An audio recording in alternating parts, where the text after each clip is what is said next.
Welcome in MPSC exam goal. Exam संदर्भातील यापुढील video आणि व्हिडिओच्या नोटिफिकेशनसाठी MPSC एक्झाम गोल चॅनल सबस्क्राईब करायला विसरू नका. व्हिडिओ आवडला तर व्हिडिओ लाईक करा, शेअर करा. MPSC एक्झाम गोल चॅनलच्या माध्यमातून राज्यसेवा व संयुक्त पूर्व परीक्षेसाठी टेस्ट सिरीजचा उपक्रम राबवित आहोत. या उपक्रमाअंतर्गत महत्त्वाचे प्रश्न विश्लेषणासह या टेस्ट सिरीजमध्ये मिळणार आहेत. टेस्ट सिरीजच्या सर्व लिंक व्हॉट्सअप ग्रुपच्या माध्यमातून मिळतील. व्हॉट्सअप ग्रुपला जॉईन करण्यासाठी तुम्ही व्हिडिओमध्ये खाली दिलेल्या व्हॉट्सअप नंबरशी संपर्क करू शकता. आजच्या व्हिडिओमध्ये आपण टेस्ट सिरीज 1चे प्रश्न उत्तरे विश्लेषणासह पाहणार आहोत. राज्यसेवा व संयुक्त पूर्व परीक्षा 2024साठी उपयुक्त. टेस्ट सिरीज 1 विषय आहे भारताचे संविधान. यातला प्रश्न पहिला खालील विधाने विचारात घ्या. सरदार स्वर्णसिंह समितीच्या शिफारशीवरून 42व्या घटनादुरुस्तीने मूलभूत कर्तव्यांची यादी भारतीय राज्यघटनेत समाविष्ट केली गेली. 2006 मध्ये 86व्या घटनादुरुस्तीद्वारे 6 ते 14 वयोगटातील मुलांना मोफत व अनिवार्य प्राथमिक शिक्षण देणे शासनावर बंधनकारक करण्यात आले. वरीलपैकी कोणती विधाने बरोबर आहेत? पर्याय आहेत 1 फक्त अ, 2 फक्त ब, 3 अ आणि ब आणि 4 वरीलपैकी नाही. आणि अचूक उत्तर आहे पर्याय 1 फक्त अ. सरदार स्वर्णसिंह समितीच्या शिफारशीवरून 42व्या घटनादुरुस्तीने मूलभूत कर्तव्यांची यादी भारतीय राज्यघटनेत समाविष्ट केली गेलेली आहे. विधान ब चूक आहे. 86वी घटनादुरुस्ती 2006 साली करण्यात आलेली नसून ती 2002 साली करण्यात आलेली आहे. या घटनादुरुस्तीने घटनेमध्ये कलम 21 अ, 51 अ आणि कलम 45 ही समाविष्ट करण्यात आली. कलम 21 अ मध्ये 6 ते 14 वयोगटातील मुलांना मोफत व अनिवार्य प्राथमिक शिक्षण देण्याची जबाबदारी शासनावर असेल. तर कलम 51 अ अंतर्गत नवीन मूलभूत कर्तव्य समाविष्ट केले असून यानुसार पालकांनी आपल्या 6 ते 14 वयोगटातील पाल्याला शिक्षणाची संधी उपलब्ध करून देणे हे मूलभूत कर्तव्य आहे. ही 2 कलमे समाविष्ट केलेली आहेत. तर कलम 45 मध्ये 0 ते 14 ऐवजी 0 ते 6 वयोगटातील मुलांच्या शिक्षण आणि संगोपनाची जबाबदारी राज्यसंस्था घेईल असा बदल करण्यात आलेला आहे. प्रश्न 2 संघराज्यात नवीन प्रदेशाच्या प्रवेशाबाबत कोणत्या घटनादुरुस्त्या संबंधित आहेत? पर्याय आहेत अ 10वी घटनादुरुस्ती, ब 12वी घटनादुरुस्ती, क 14वी घटनादुरुस्ती, ड 16वी घटनादुरुस्ती. आणि पर्यायी उत्तरे आहेत 1 फक्त अ ब क, 2 फक्त अ ब आणि ड, 3 अ आणि ड, 4 फक्त क आणि ब. आणि अचूक उत्तर आहे पर्याय 1 फक्त अ ब आणि क. संघराज्यात नवीन प्रदेशाच्या प्रवेशाबाबतच्या घटनादुरुस्त्या संबंधित आहेत. यामध्ये 10वी घटनादुरुस्ती, 12वी घटनादुरुस्ती आणि 14वी घटनादुरुस्ती ही नवीन प्रदेशाच्या प्रवेशाबाबत आहे. या ठिकाणी 16वी घटनादुरुस्ती संघराज्यात नवीन प्रदेशाच्या प्रवेशासंदर्भात नाही, म्हणून या ठिकाणी ड विधान हे चूक आहे. 10वी घटनादुरुस्ती 1961ला दादरा आणि नगर हवेलीसाठी करण्यात आली.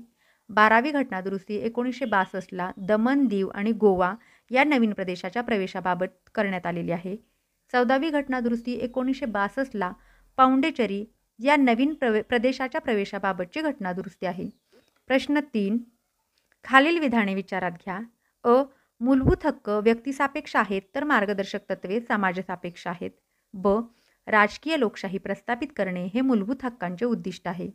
सामाजिक लोकशाही निर्माण करणे हे मार्गदर्शक तत्त्वांचं उद्दिष्ट आहे. क एका दृष्टीने मूलभूत हक्क नकारात्मक आहेत तर मार्गदर्शक तत्त्वे ही सकारात्मक आहेत. वरीलपैकी कोणती विधाने बरोबर आहेत? 1 अ आणि ब, 2 ब आणि क, 3 अ आणि क, 4 अ ब क. आणि अचूक उत्तर आहे पर्याय 4 अ ब क. म्हणजेच वरीलपैकी सर्व विधाने बरोबर आहेत. मूलभूत हक्क व्यक्तिसापेक्ष आहेत आणि मार्गदर्शक तत्त्वे ही समाजसापेक्ष आहेत. राजकीय लोकशाही प्रस्थापित करणे हे मूलभूत हक्कांचं उद्दिष्ट आहे. सामाजिक लोकशाही निर्माण करणे हे मार्गदर्शक तत्त्वांचं उद्दिष्ट आहे. एका दृष्टीने मूलभूत हक्क नकारात्मक आहेत तर मार्गदर्शक तत्त्वे ही सकारात्मक आहेत.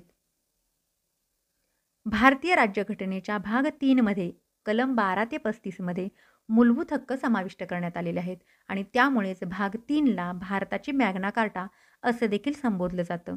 घटनाकर्त्यांनी हे मूलभूत हक्क USAच्या घटनेवरून घेतलेले आहेत आणि मार्गदर्शक तत्त्वे घटनेच्या भाग 4 मध्ये असून कलम 36 ते 51 मध्ये ती देण्यात आलेली आहेत. घटनाकर्त्यांनी ही मार्गदर्शक तत्त्वे 1938च्या आयरिश घटनेवरून स्वीकारलेली आहेत, तर आयरिश घटनेमध्ये ती स्पॅनिश घटनेवरून स्वीकारण्यात आलेली आहेत. प्रश्न 4. राज्याची पुनर्रचना किंवा संघराज्य संबंध यांच्याशी संबंधित आयोग आणि समित्या कोणत्या आहेत? अ. JVP समिती, ब. सरकारी आयोग, क. इंद्रजित गुप्ता समिती आणि ड. राजमन्नार समिती. आणि पर्यायी उत्तर आहेत फक्त अ, ब, क, 2 फक्त अ, ब, ड, 3 फक्त अ, क आणि ड आणि 4 फक्त ब, क आणि ड. आणि अचूक उत्तर आहे पर्याय 2 फक्त अ, ब आणि ड. JVP समिती, सरकारी आयोग आणि राजमन्नार समिती राज्याची पुनर्रचना किंवा संघराज्य संबंध यांच्याशी संबंधित आहे. इंद्रजित गुप्ता समितीचा याच्याशी संबंध नाही. म्हणून या ठिकाणी विधान 2 किंवा अ, ब आणि ड ही विधाने बरोबर आहेत. JVP समितीचा विचार केला तर JVP समिती 1948ला भाषावार प्रांतरचना व प्रांतरचनेचा अभ्यास करण्यासाठी तयार करण्यात आलेली आहे. सरकारी या समिती 1983 सालची असून केंद्र व राज्य संबंधाचे पुनर्विलोकन करण्यासाठी ती तयार करण्यात आली.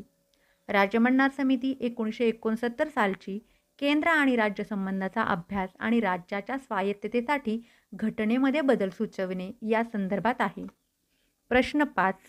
खालील विधाने अभ्यासा. अ. भारतीय संविधान समितीची पहिली बैठक 9 ते 23 डिसेंबर 1946 रोजी नवी दिल्ली येथे पार पडली. ब.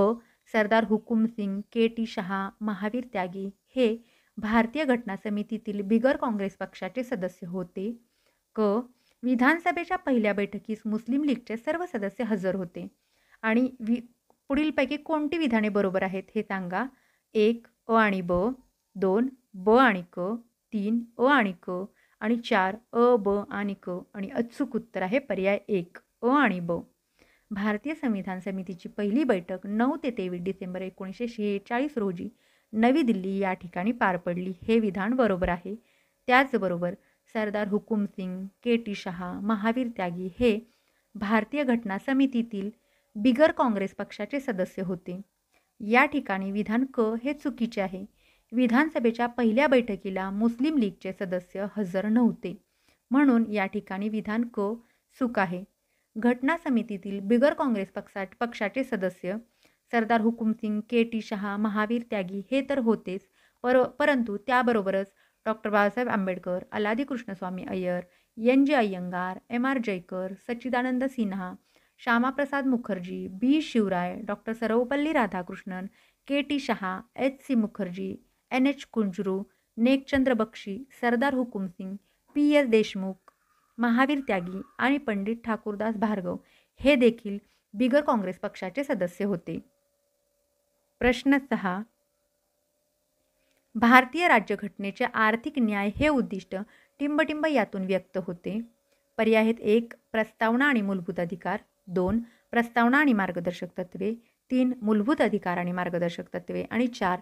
पुढीलपैकी एकही नाही. आणि अचूक उत्तर आहे पर्याय 2 प्रस्तावना आणि मार्गदर्शक तत्त्वे. भारतीय राज्यघटनेचे आर्थिक न्याय हे उद्दिष्ट प्रस्तावना आणि मार्गदर्शक तत्त्वे यातून व्यक्त होते. प्रस्तावनेनुसार सामाजिक, आर्थिक आणि राजकीय न्यायाची हमी देण्यात आलेली आहे. मार्गदर्शक तत्त्वांच्यानुसार कलम 39A आणि 39B नुसार आर्थिक न्याय हे उद्दिष्ट व्यक्त होते. प्रश्न 7. खालील विधाने विचारात घ्या. भारतीय संविधानामध्ये 368व्या कलमांतर्गत घटना दुरुस्तीची तरतूद करण्यात आलेली आहे. ब.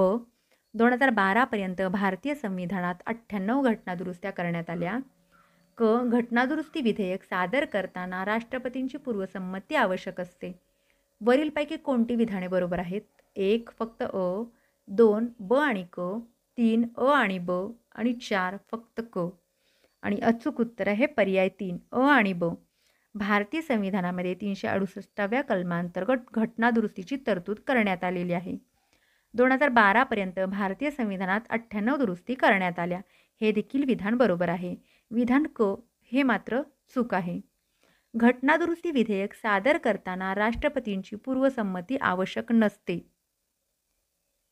24वी घटनादुरुस्ती 1971 नुसार राष्ट्रपतीला घटनादुरुस्ती विधेयकाला संमती देणं बंधनकारक करण्यात आलेलं होतं.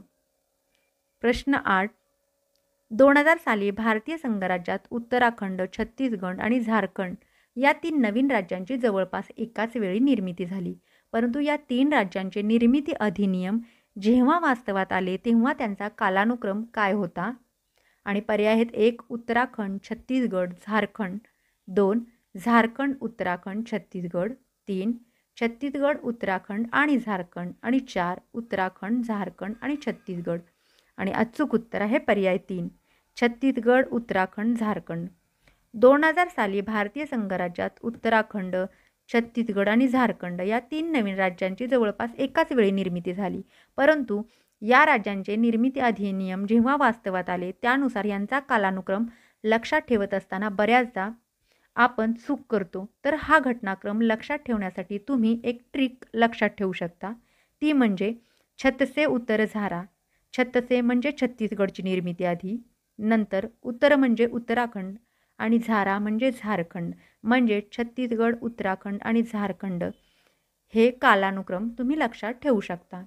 छत्तीसगडची निर्मिती 1 नोव्हेंबर 2000ला मध्य प्रदेश पुनर्गठन कायदा 2000 नुसार करण्यात आली. उत्तराखंडची निर्मिती 9 नोव्हेंबर 2000ला उत्तर प्रदेश पुनर्गठन कायदा 1998 नुसार करण्यात आली. झारखंडची निर्मिती 15 नोव्हेंबर 2000ला बिहार पुनर्गठन कायदा 2000 नुसार करण्यात आलेली आहे. प्रश्न 9. भारतीय संघराज्याच्या संदर्भात खालील विधाने विचारात घ्या. अ. भारतीय राज्यघटनेच्या 3ऱ्या कलमानुसार संसदेला नवीन राज्य निर्माण करण्याचा, त्यांचे क्षेत्र कमी करण्याचा किंवा त्यांचे नाव बदलण्याचा अधिकार आहे. ब. राज्यघटना दुरुस्तीच्या प्रक्रियेमध्ये राज्य सहभागी होत नाहीत. वरीलपैकी कोणती विधाने बरोबर आहेत? 1 फक्त अ, 2 फक्त ब, 3 अ आणि ब आणि 4 वरीलपैकी एकही नाही. आणि अचूक उत्तर आहे पर्याय 1 फक्त अ. भारतीय राज्यघटनेच्या 3ऱ्या कलमानुसार संसदेला नवीन राज्य निर्माण करण्याचा, त्याचे क्षेत्र कमी करण्याचा किंवा त्याच्या नावामध्ये बदल करण्याचा अधिकार आहे. हे विधान बरोबर आहे. घटना दुरुस्तीच्या प्रक्रियेत राज्य सहभागी होत नाहीत हे विधान मात्र चूक आहे. राज्यघटना कलम 268 नुसार 2 पद्धतीनं घटना दुरुस्ती करण्यात येते. प्रकार 1 मध्ये संसदेचे विशेष बहुमत आणि प्रकार 2 मध्ये संसदेचे विशेष बहुमत व अर्ध्यापेक्षा अधिक राज्यांची संमती आवश्यक असते. राज्याच्या अधिकारासंबंधी घटना दुरुस्ती करताना घटक राज्य महत्त्वाची भूमिका बजावत असतात. प्रश्न 10. भारतात सरकारी आदेशावर मंत्र्यांची सही नसते. इंग्लंडमध्ये मात्र अ. प्रत्येक सरकारी आदेशावर मंत्र्यांची प्रतिस्वाक्षरी असते. ब. राजाला न्यायालयात नेता येत नाही कारण राजा चूक करू शकत नाही. वरील 2 विधानांपैकी कोणती विधाने योग्य आहेत? पर्याय आहेत 1 केवळ अ, 2 केवळ ब, 3 दोन्ही आणि 4 एकही नाही. आणि अचूक उत्तर आहे पर्याय 3 दोन्ही. भारतात सरकारी आदेशावर मंत्र्यांची सही नसते. मात्र इंग्लंडमध्ये प्रत्येक सरकारी आदेशावर मंत्र्यांची प्रतिस्वाक्षरी असते आणि राजाला न्यायालयामध्ये नेता येत नाही कारण राजा कधीच चूक करू शकत नाही. भारतीय राज्यघटनेचा विचार करता भारतीय राज्यघटनेमध्ये एखाद्या मंत्र्याच्या वैधानिक जबाबदारीबाबत कुठलीही तरतूद उपलब्ध करण्यात आलेली नाही आहे. भारतात सरकारी आदेशावर संबंधित अधिकाऱ्याची सही असते. भारतामध्ये सरकारी अधिकाऱ्याला दिलेल्या या अधिकाराला प्रदत्त विधी नियम असं देखील म्हणतात. व्हिडिओ आवडला असेल तर व्हिडिओ लाईक करा, शेअर करा, चॅनलला सबस्क्राईब करा. तसेच पुढील व्हिडिओच्या नोटिफिकेशनसाठी तुम्ही फेसबुक पेज, टेलिग्राम, इंस्टाग्राम या सोशल मीडियावरही MPSC एक्झाम गोलसोबत कनेक्ट राहू शकता. सोशल मीडियाच्या सर्व लिंक्स या व्हिडिओच्या डिस्क्रिप्शन बॉक्समध्ये दिलेल्या आहेत. So please check description box. Thank you.